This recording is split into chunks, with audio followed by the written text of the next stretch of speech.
So I think one of the things too that people probably want to know is what's the matter? Wait. No, something was in my eye. She just thought of about 8 things. I'm about to say why. What did you hear? Yeah.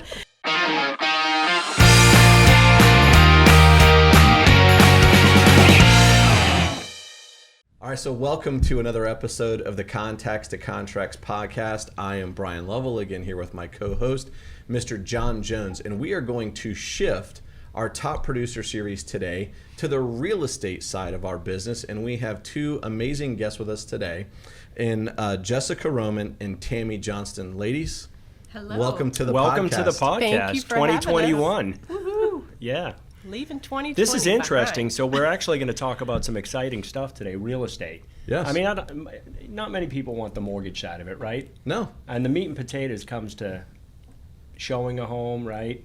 Going under contract. We come in kind of at the end, right? They need us just for the money part. Just for the money part, yeah. Yes. So go ahead and talk a little bit about how long have you guys been in the business and what brought you into the business? Okay, well, I've been in the business since 2012, and I got into the business because I was in retail management, and I was working 60 hours a week, and I didn't like that. I didn't get out of it what I put into it, and I really wanted to do that. I felt I was a creative enough, I was a hard enough worker.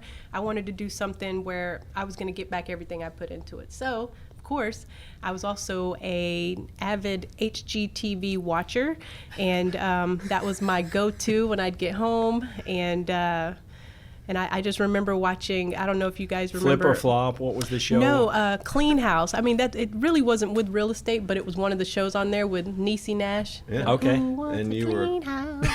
You know what I'm talking about, right? We do the HGTV in our house, so we know the show. I think I can do that. That looks easy enough. Yes, you know what I did? I went into it like, this is going to be fun. It was really just a hobby. I was like, okay, if I make some money, that's great. If I don't, But you can make a lot of money, and you can have a lot of time. Right. Similar to our business here, so it's time and money are Yep. a big lure for agents getting in the business. It is, and I went into it very open-minded. I didn't think that I was going to be very successful. I didn't think I wasn't either. I just was very open-minded, came in every day early in the morning, did my, whatever my schedule was I made for myself, I did it every day religiously, and I ended up linking up with an REO agent who was in there as early as me, working constantly, and he saw me in there, and he passed a lead off to me one day and was like, see what you could do with it. And I took it, ran with it, and I think I'd been licensed for about 3 months, and I closed a $250,000 deal, and I was hooked. I was like, this is it. And it wasn't exciting. easy, but it was also very rewarding, and I knew I was where I needed to be. So that's how I got started. Awesome. Cool. What about you, Tammy? I'm later to the business.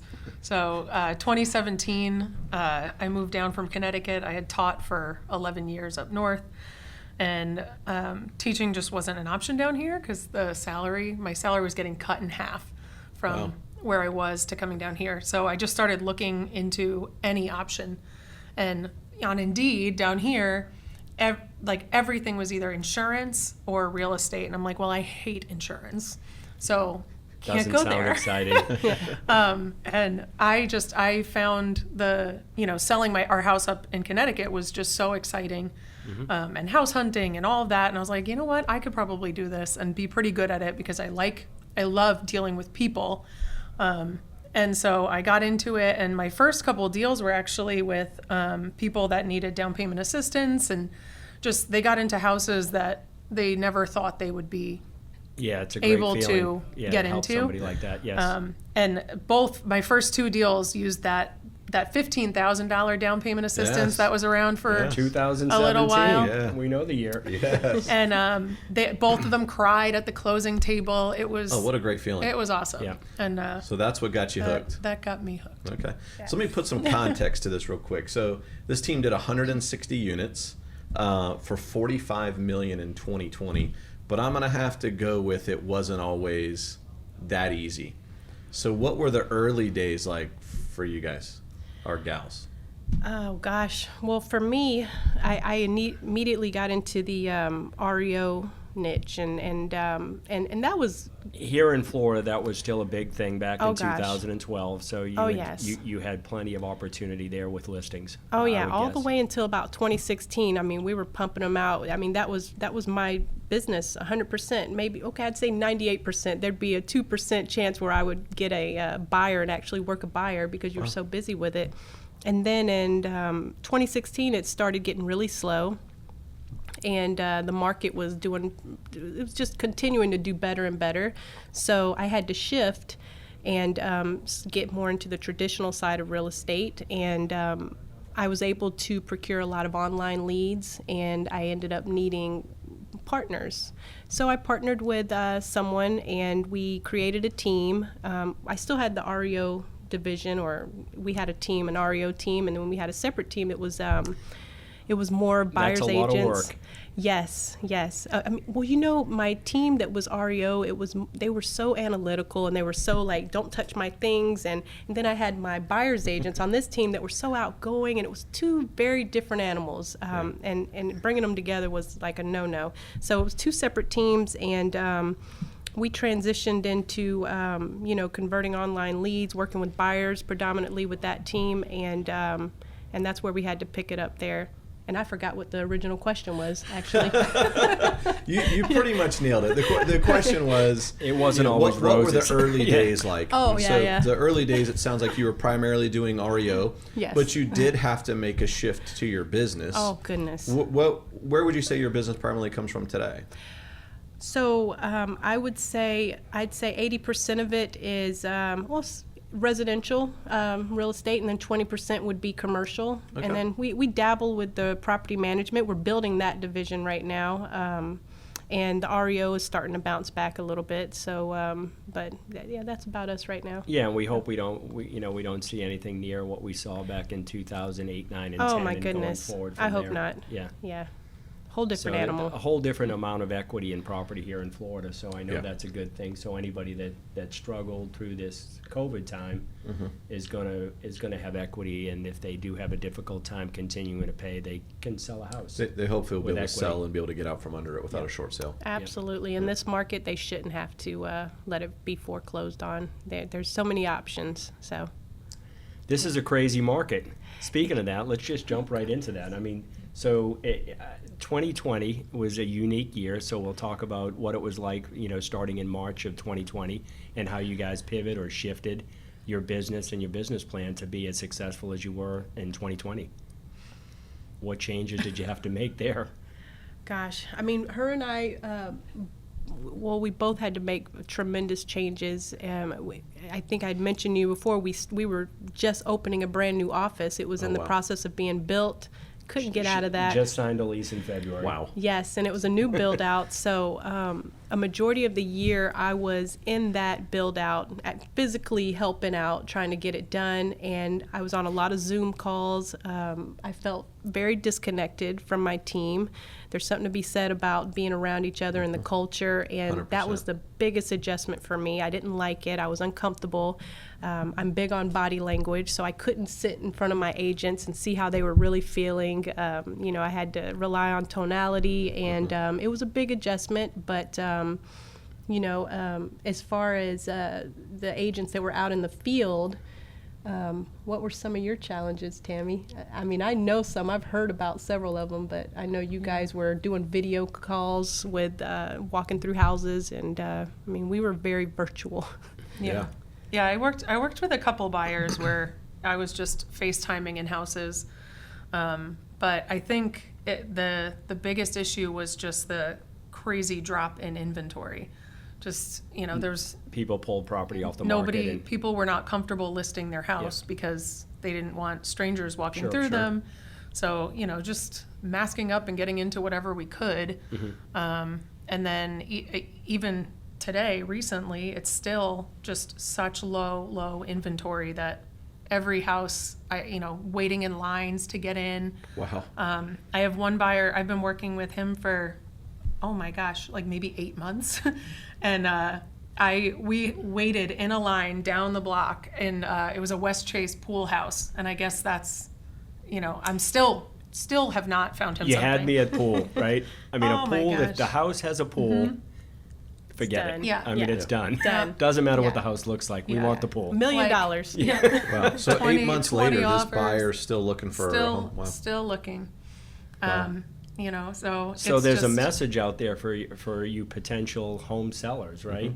We are definitely in a inventory shortage here in the Florida market, and I think Yes. probably in most markets Pretty much across the nationwide, yeah. United States right now. And people are paying, overpaying, Yep. and I think the appraisers are losing their minds right now because, buyers it's dictate difficult. the market. So, and it's Yeah. changing so quick that they're trying to keep up with it. And I think it's, I've seen appraisals across the board that are just, all over the place. Yeah.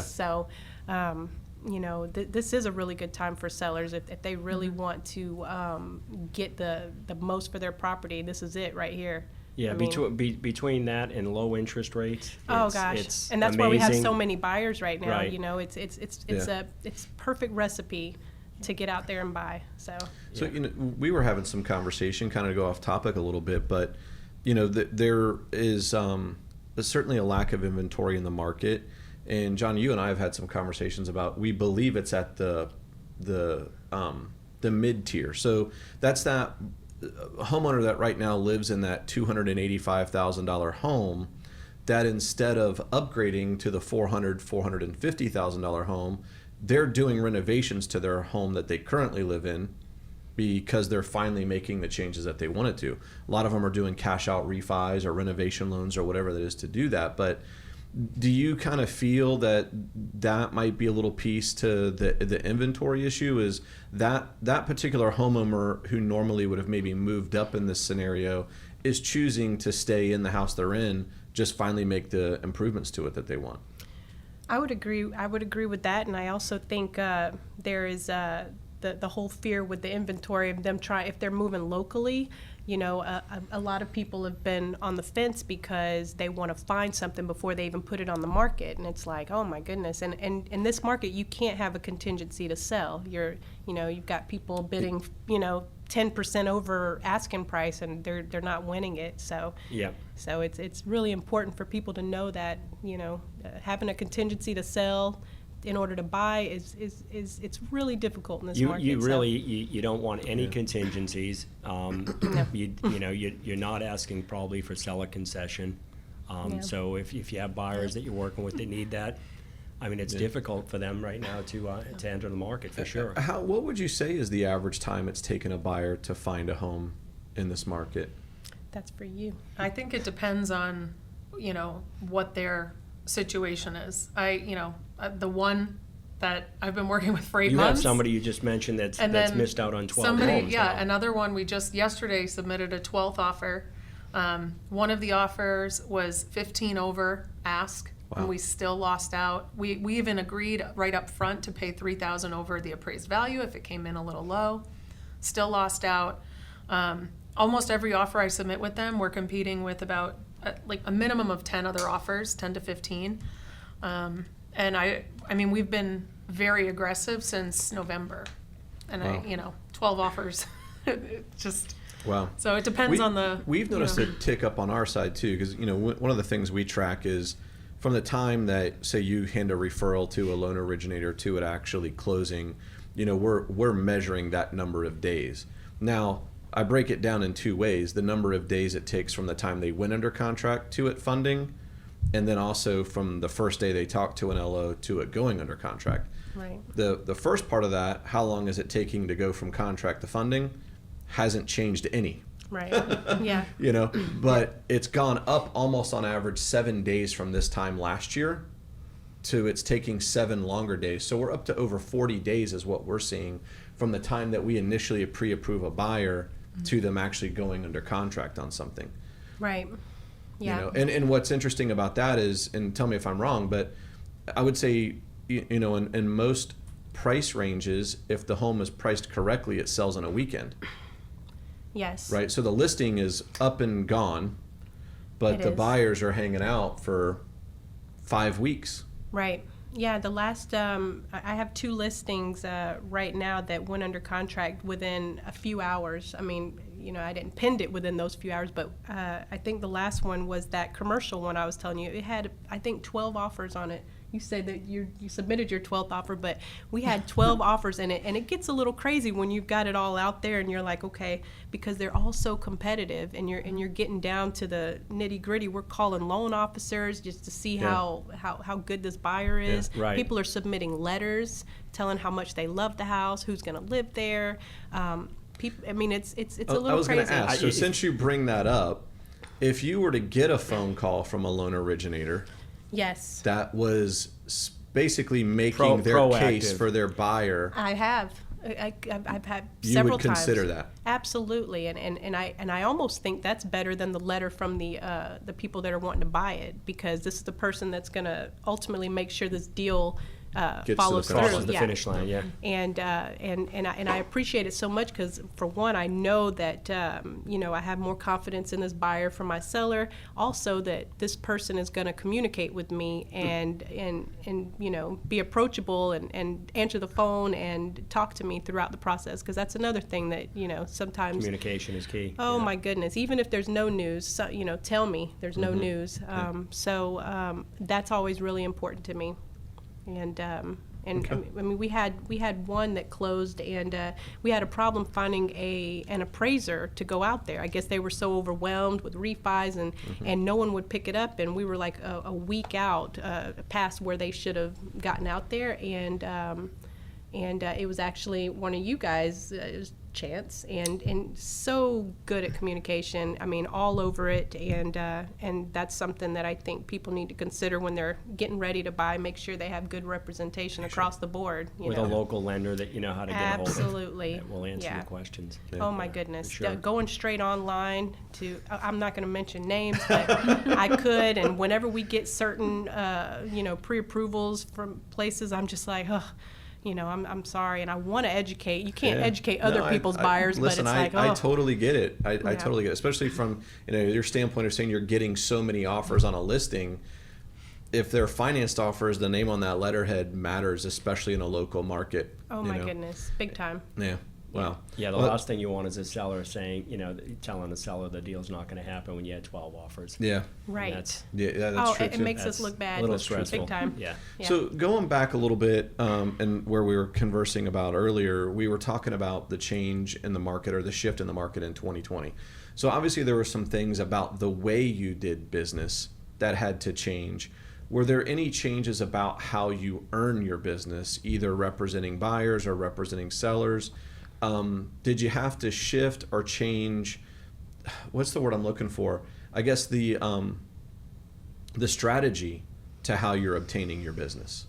For example, there was a period, we were essential in Florida, but there was a time where there was a moratorium for doing broker opens, right? You couldn't do an open house on a weekend, and I'm guessing for those people in the business that relied on those to get their leads, they had to shift, and go via online or some other source. Was that the case with you guys or any of your agents? Yeah, we were doing virtual open houses and virtual tours already.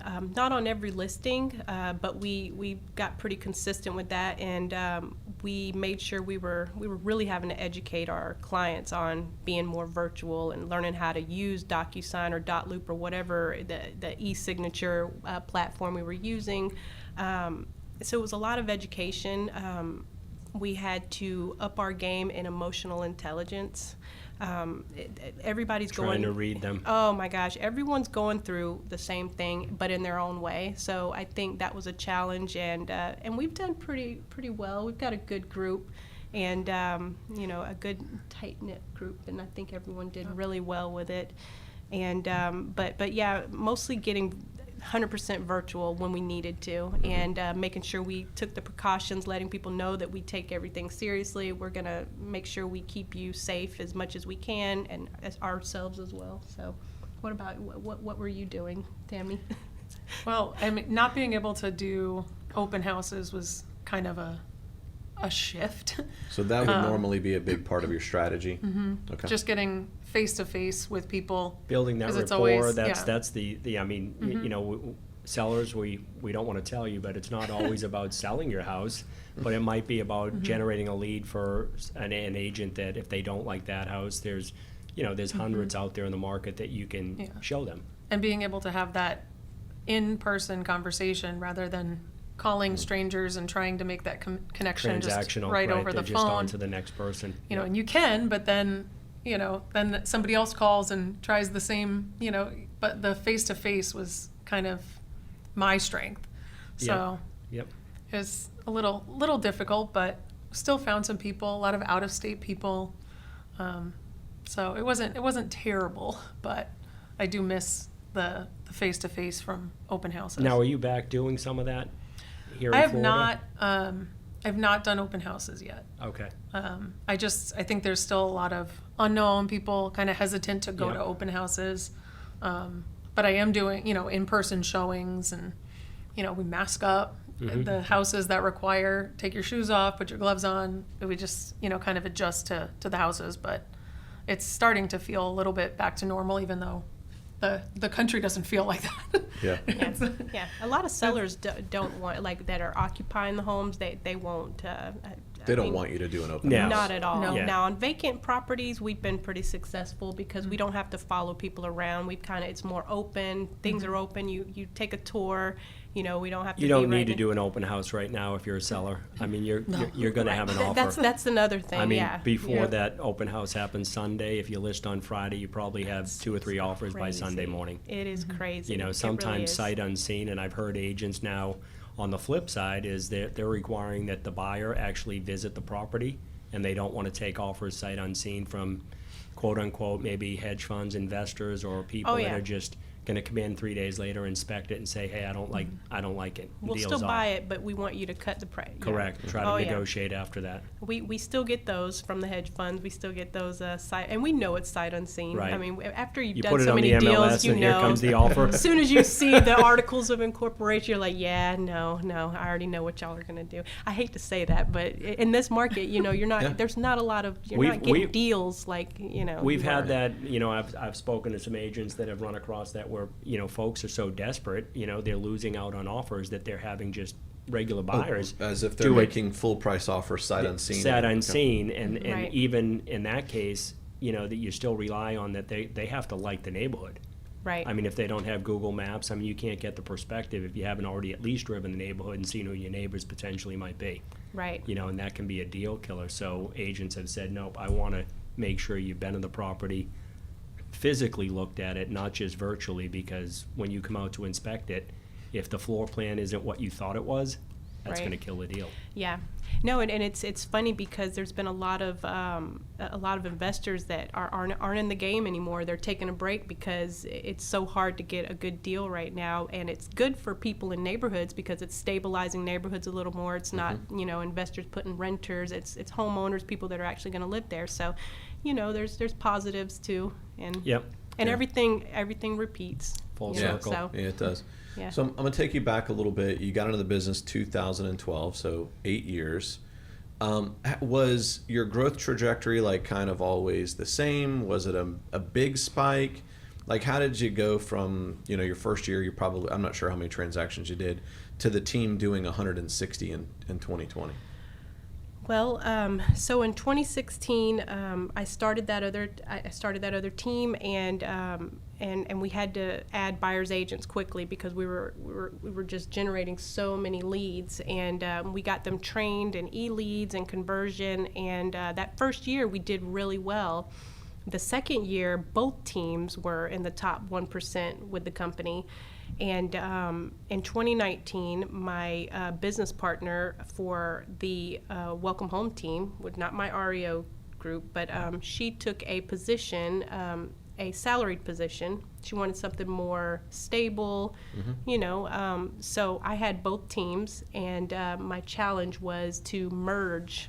I had to marry 2 families, and every year I have something big I have to do. I'm telling you, that was the big thing for 2019. You were with me then. We had to merge 2 very different people and get them to marry. So I did way more team builders that year than I ever needed to. But it was difficult. But now at the end of it, they ended up being a really big, tight family, and we pulled it together. And gosh, 2019, I'm not even sure what we did in 2019. I think it was close, I think right around 30 million, something like that. And then 2020, 34. No, Wait, no. 2019 was 34. Yes, the year we merged was 34 million. And then, and then we just keep getting better. So, yeah. That's awesome. So your team consists of, what, about 20?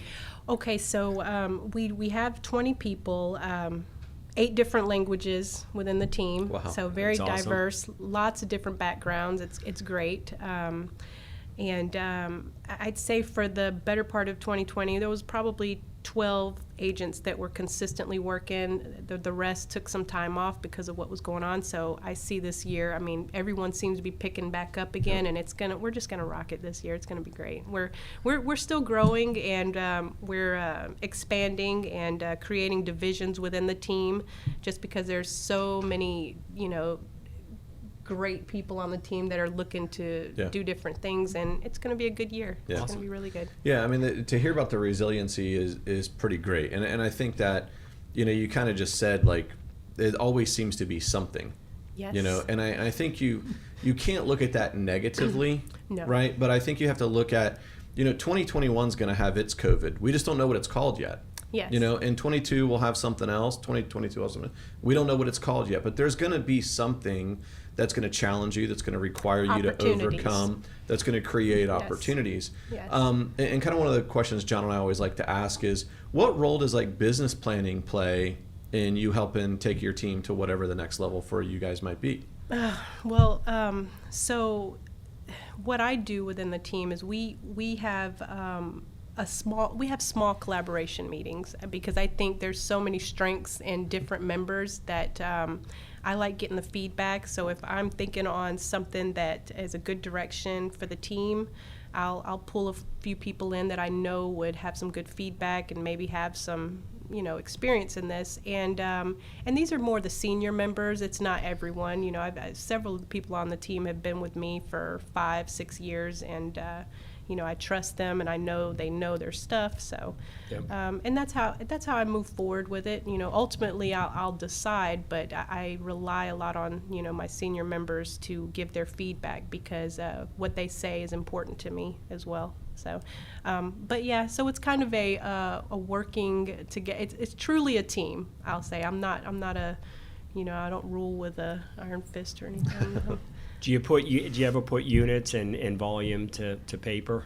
As Like part of goals? Oh yes. I was big on it, and then I'm getting back into it now. Last year it was kind of a wash when it comes to that, because I couldn't be as demanding as I normally would Sure. be. I had to be more compassionate for what everyone was last year going we on. throw out that Yeah, was like, no, get out of the house. Yeah, no, and last go year we- do that. Yeah, I don't care. I'll give you a mask. No, so I couldn't really do that. But this year we've already set a lot of really spectacular goals, and we put our board back up, our top 10 agent board back up. Because we're pretty competitive Yep. within the team. We're nice about it. Well, most of us are. But it's You looked at Tammy. You Is look- is Tammy, the what- one what who's are you not hiding nice back about it? there? No, she's nice. She's nice, but she knows who I'm talking about. Okay. Yeah. So, but I like working that way, because I feel like it involves everyone. Absolutely. And everyone Fires feels them like up. they got. They've got something to strive for. Yeah. Yeah, I mean, everyone's got some skin in the game on, hey, that was your idea, dude. Let it go. Yeah, that's very cool. That's very cool. So I think one of the things too that people probably want to know is what's the matter? She's. What? No, something was in my eye. She just thought of about 8 I'm things. about to say Now why. she's What did nervous, you yeah. hear? Yeah. I was reading the body language as we were talking about earlier. Yeah. So I think what a lot of people would like to know is what do we think 2021 real estate market is going to look like? Wow. What are some of your thoughts? Well, I think that we're going to continue to have a great market. The rates are going to continue to be nice, and We promised that. okay, good. As far as the foreclosures and evictions, I don't know, because they keep extending that. So I think we're at March 31st now.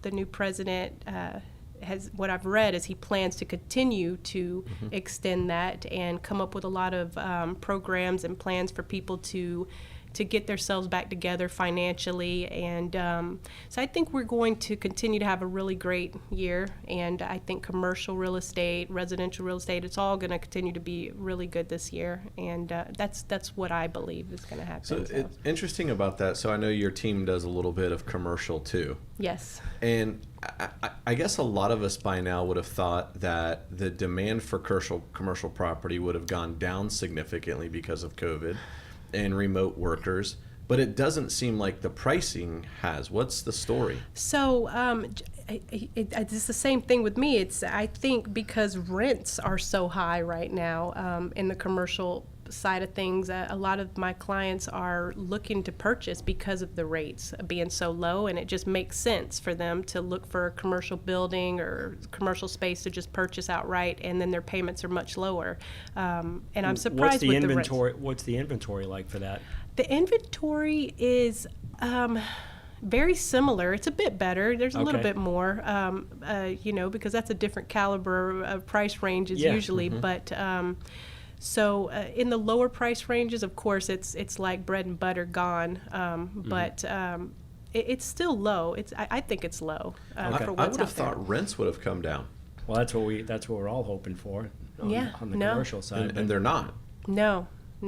I was telling John about an Airbnb that I sold last year, and I was wishing I hadn't, because I had so many people booking for months, and they're paying so much money, for this little tiny spot, and I think people are just the rents are definitely a healthy market right now. People don't know where they want to be, and they don't know what's going to happen. So I think it's a lot of people on the fence about what to do, and they need to just get off the fence and buy, because this is such a good market for it. So if you could find something.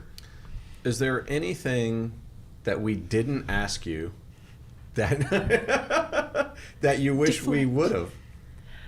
No, actually, no. You're ready for this to be over? No. I mean, I feel like maybe Tammy hasn't gotten enough of it over here. I'm all set.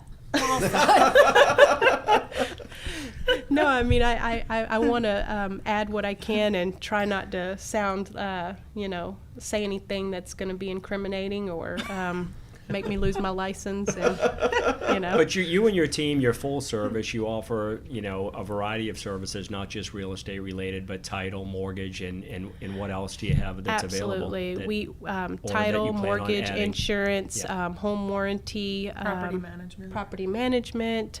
We have a commercial division, several languages within the team, so we can service a larger group of people, and especially on the listing side, if we have people coming in from everywhere, and we're ready to handle it, and we're happy to do so. And our buyer representation is absolutely free, so it doesn't, it makes sense to give us a call and let us help you if we can. Start the process early, get pre-approved, pre-qualified ahead of time, and please. And work with a professional that's going to help you understand the inventory and the shortage here in the market, what the market bears. Just speaking with agents when you have people making low ball offers, I mean, it's not that time to do that if you're a home buyer. Definitely get good representation if you want to get something that you really love. You don't want to miss out on it because you had someone that didn't know what they were doing or how to navigate and get you a deal done. In today's market, right. That's right. Yep. Well, and I used to show like maybe a day or two to a new buyer without them getting pre-approved, like while they were in the process, and at this point, wasting time. You can't. They're not going to get the offer accepted. Yeah. So how do folks get a hold of you? Well, they can go to our, we have several different avenues. We have Facebook. It's Facebook.com/BHHS Tampa. Then we have RomanAgents.com. And of course, they can always give us a call up to our office number that we do not know offhand just by looking at Tammy's face. But that's the 305 number, right? Yes, you could give us a call at the 305-801-9807. If I don't pick up, our answering team will pick up and get you to the right people. Awesome. So Cool. Yeah. Well, thank you for joining us. Thank you for that was having very us. cool, yeah. Oh man, I can breathe. Well, thanks for tuning in to another episode of the Contacts to Contracts podcast. Thank you so much to Tammy and Jessica for joining us today. Thank you for having us. We really appreciate you taking the time to spend with us. I know you guys are really, really busy. If you liked what you see, don't forget to subscribe to our podcast. Feel free to share it on all forms of your social media.